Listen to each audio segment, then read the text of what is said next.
Menurut Soekarno, demokrasi liberal itu tidak cocok dengan kepribadian bangsa Indonesia. Maka dari itu, pada tanggal 5 Juni 1959, Soekarno mengeluarkan dekret presiden dan berdasarkan dekret pula dilaksanakan demokrasi terpimpin. Mengingat adanya perdaulatan di daerah-daerah, kami, Presiden Indonesia, Panglima Tertinggi Angkatan Perang menyampaikan konsep sistem demokrasi liberal akan digantikan dengan demokrasi terpimpin. Akan dibentuk kabinet gotong royong yang menteri-menterinya terdiri atas orang-orang dan 4 partai besar, yaitu PNI, Masyumi, NU, dan PKI. Pembentukan demokrasional yang terdiri atas gotong royong fungsional dan masyarakat, Dewan Petugas Pemberian Nasihat kepada kabinet baik diminta maupun tidak. Pada tanggal 19 Mei 1950, para tokoh di daerah yang melakukan pertemuan guna menanggapi konsep yang dikeluarkan oleh Presiden. Saya mewakili Pulau Jawa termasuk negara Indonesia. Saya mewakili Pulau Sumatera, tepatnya pada daerah Aceh. Saya mewakili Pulau Kalimantan. Saya mewakili Indonesia pada bagian timur Indonesia yang setuju pada negara kesatuan.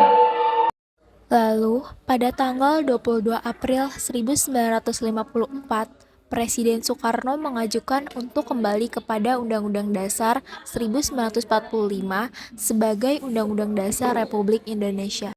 Selamat siang, salam sejahtera bagi kita semua. Selamat siang.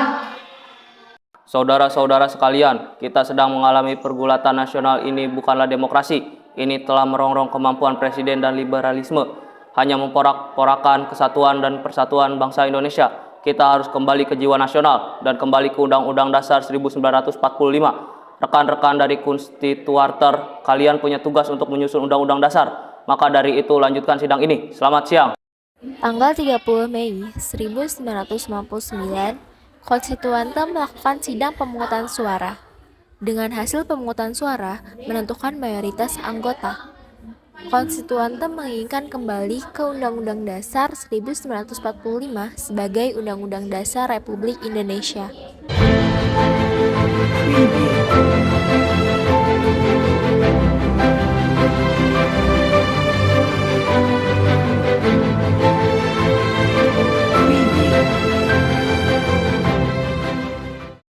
Namun, jumlah anggota yang hadir tidak mencapai 2 atau 3 dari jumlah anggota konstituante seperti yang dipersyaratkan pada pasal 137 UUD 1945.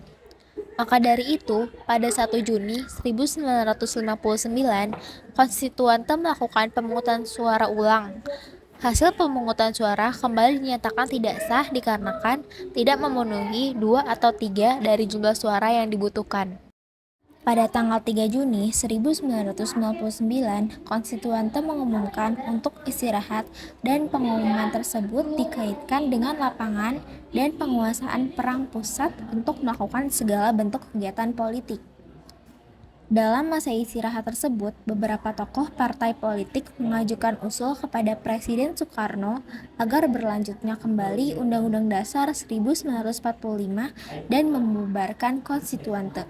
Yang mulia Presiden, saya sebagai perwakilan Partai Katolik jelas melihat situasi bangsa ini yang kian penguasanya meronta-ronta. Presiden Soekarno, alangkah baiknya yang mulia Presiden bisa meningkatkan bahwa sidang persatuan dibubarkan dan kembali ke Undang-Undang Dasar 1945. Mewakili Partai NU menyetujui untuk kembali ke undang-undang dan membubarkan konstituante. Saya sepakat dengan pendapat mereka. Saya juga sepakat dengan pendapat yang mereka berikan. Baiklah, untuk menindaklanjuti hal ini, saya akan mengeluarkan dekret presiden.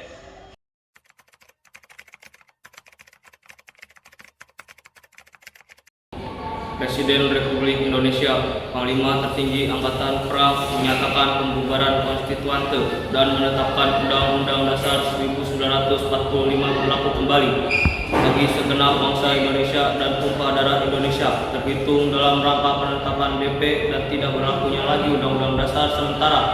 Pembentukan Majelis Permusyawaratan sementara yang terdiri atas anggota DPR ditambah dengan utusan-utusan daerah dan golongan diselenggarakan dalam waktu sesingkat-singkatnya ditetapkan di Jakarta dalam 5 Juni 1959 atas nama rakyat Indonesia, Presiden Republik Indonesia, Panglima Tertinggi Angkatan Perang, Soekarno-Hatta.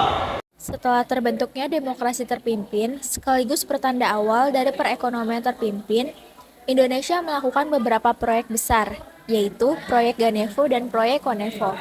Proyek inilah yang menyebabkan kegagalan pada perekonomian Indonesia.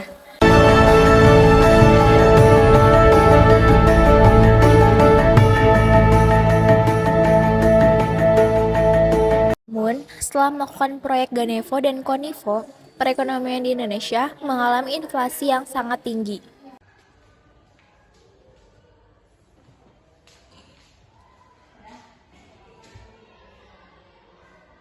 Setelah mendapatkan laporan ekonomi dari Sekretaris Kepresidenan yang menunjukkan tingginya tingkat inflasi, Presiden melakukan kebijakan yang bertujuan untuk menekan laju inflasi di Indonesia dengan melakukan deklarasi ekonomi atas yang disebut dengan Dekan.